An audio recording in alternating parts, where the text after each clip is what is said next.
Hey guys, so I recently made a purchase and I'm kind of excited but also a little sad about it, and it is this new Ryobi cordless power washer. So instead of having to plug it into water as well as power, you can just whip it out with your regular Ryobi batteries and just automatically spray things. It kind of sucks because I already have a 3000 psi pressure washer from Ryobi, but I decided to buy this because during the winter especially, it's just very hard to wash your car. And take a look at the state of my car right now.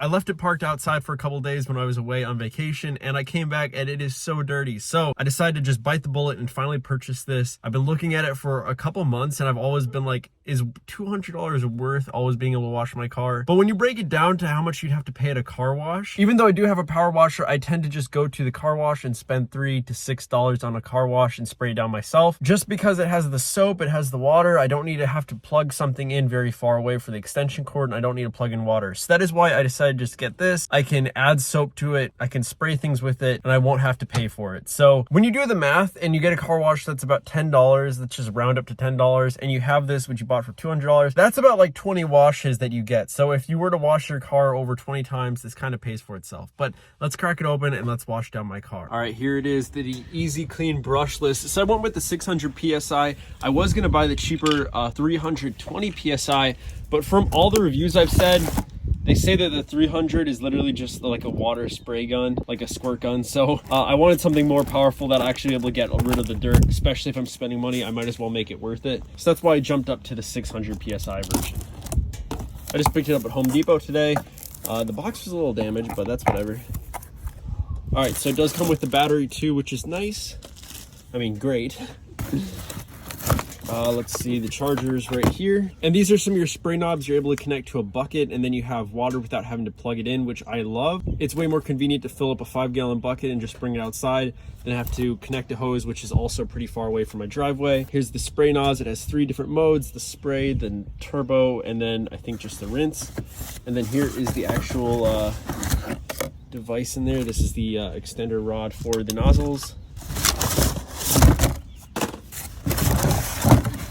All right, so right off the bat, it feels pretty light. It's kind of the weight of like one of the Ryobi screwdrivers. So once the battery's in there, it's gonna be a bit heavier. And once we connect it to water, it's also gonna be heavy, but I mean, it's not bad so far. I'm gonna get everything connected, get a bucket out here so we can get some water and get everything started. All right, so I am back and I just charged the batteries. It took about 2 hours. So that was a bit longer than I expected. I feel like my older Ryobi batteries just go a little bit faster for charging, but I guess this is a bit bigger of a battery, so hopefully we're all good now. I already scraped the tool on the ground, oh no. All right, so I'm not going to be using any soap for this first wash. There is some little debris in there, so we're gonna see how good the filter is. There is a little bit of a filter right in front, which is great because if you put this into some dirty water or some other things, it won't get clogged inside of your power washer sprayer. So yeah, let's get started. I think I just have to press the trigger. Just gonna prime the hose.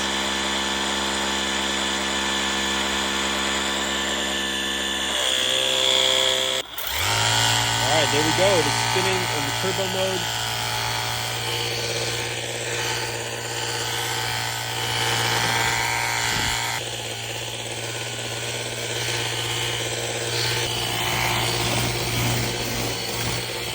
All right, I'm gonna switch it to some of the other modes, see what we have.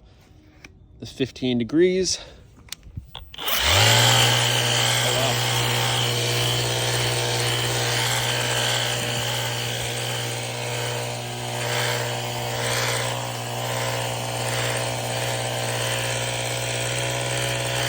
And now I'm going to switch it to the rinse.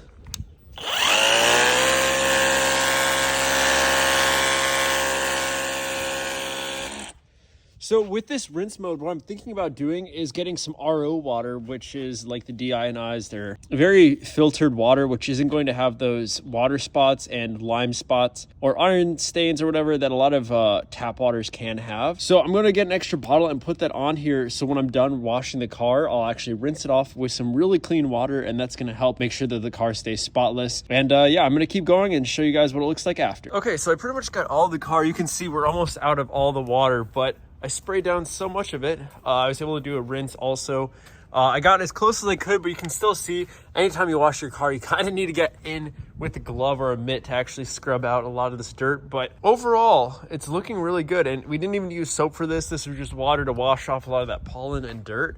I'm gonna try blowing this off with my leaf blower. We'll see what happens. All right, so I blew off as much water as I could. My leaf blower isn't the strongest. I didn't also do the windows, but for my first try, without using soap and stuff, I think it looks pretty clean. The main reason I didn't go too hard in this car is because I'm gonna get tinted tomorrow. And I know whenever the tints get installed, it gets really soapy on the body and stuff. So I'm gonna clean it a lot more tomorrow. But overall, I think it's really nice. I love the fact that you're able to just be handheld and you don't need to worry about having your power washer plugged in with water. And that, I feel like that just takes too much time for every wash, especially if you want to kind of wash your car every day. With the simplicity of this, I think it's really easy to clean your car. I think I'm just going to use this like every week or every couple days during the winter to get all the salt off, and then I can also use it during the summer to keep the car clean instead of having to go to a car wash every time. But yeah, you can see it definitely is really helpful. I'd still recommend like once a week actually going in with some sort of sponge or a mitt or something to actually clean off the dirt, because with just water, it doesn't actually really reduce a lot of those stains. So if your car's waxed and stuff, obviously this stuff's gonna come off a lot easier. Yeah, overall not too bad. There's just a couple spots that need some extra love, but it definitely helps speed up the process and makes it a lot more convenient to just rinse off your car. Thank you guys for watching. I'll have a link for it down below. Let me know if you guys want to check it out. Take it easy. Peace. Oh wait, also there are a bunch of attachments I saw at Home Depot that you can get, like a soap sprayer and some other things that you can get for it, which might be really cool. So comment if you want me to test those out. I'll catch you guys in the next one. Take it easy. Peace.